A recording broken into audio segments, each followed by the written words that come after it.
खजरे जी आ गई नहीं रवा इले बहिरली ये कहा जी राव असली शादी तो आज ही हुआ। शादी आज 21 दिन पूरा हो गया ना, जल्दी से बहिरली माता रानी के आशीर्वाद लेने चले। बात तो रवा से ही कही है, हमके बस 2 मिनट दी, हम अभी तैयार हो के उतरें।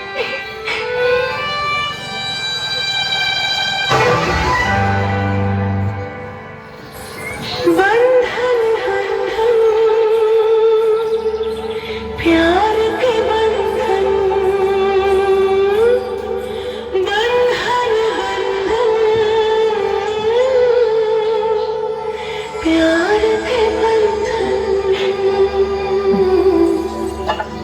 प्यार के बंधन। हे मैया, हर जन्म में हमके इनकर जैसन पति मिला।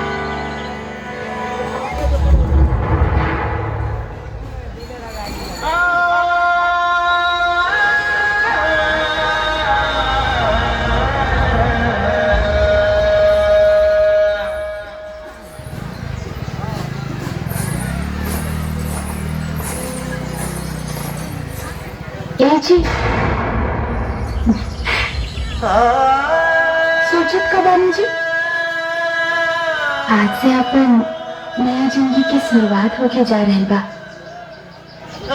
बस समझ ली कि आज ही हमने की असली शादी होके जा रही बा। सिंदूर भाई भी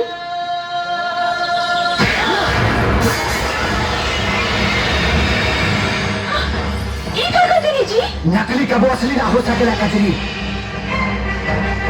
और आज तोरा मांग में पड़े वाला सिंदूर हमरा नाम के ना, हमारे मालिक भगवान सिंह के नाम के पड़ी।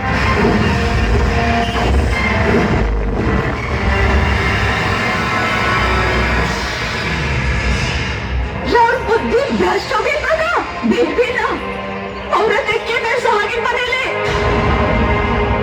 जी रहो कि हमारे के लिए कभी नहीं तो झूठ बात। हाँ, झूठ बांधी के शादी। दरअसल हम ना थोड़ा सा शादी करके भगवान से चाहता ले, और हमरा के बलि के बकरा बना के तोहरा पल्लू से बांध दिल गए 21 दिन खातिर। और आज 21 दिन खत्म हो गई कजरी। ये सब नाटक है, नाटक।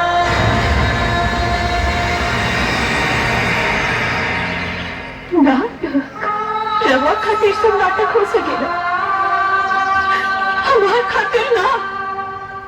हम तो तन मन से रवा के अपने पति परमेश्वर मान चुकल बानी।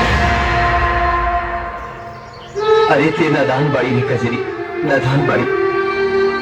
अपनी व्रता पत्नी बनना मुकर नादानी बा, तो ये नादानी हम हर जन्म में करा। देखे भले के बाप रखे होशियार।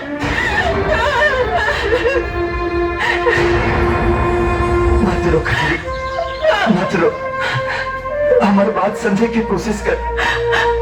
अरे भगवान सिंह उतरा के हर खुशी दे सकेले, जौन हम ना दे सकेले कजरी, ना दे सकेले। अरे मौका कहा दीजिए, अच्छा कपड़ा दे दी, पहनने की सुकून ना। अच्छा खाना दे सकेले, मगर मगर स्वाद ना।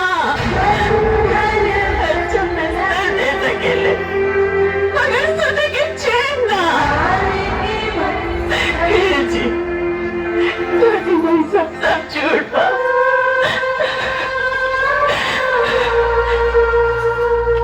हम मर जाए, लेकिन इससे दान के मन से कब पूरा ना होके दे।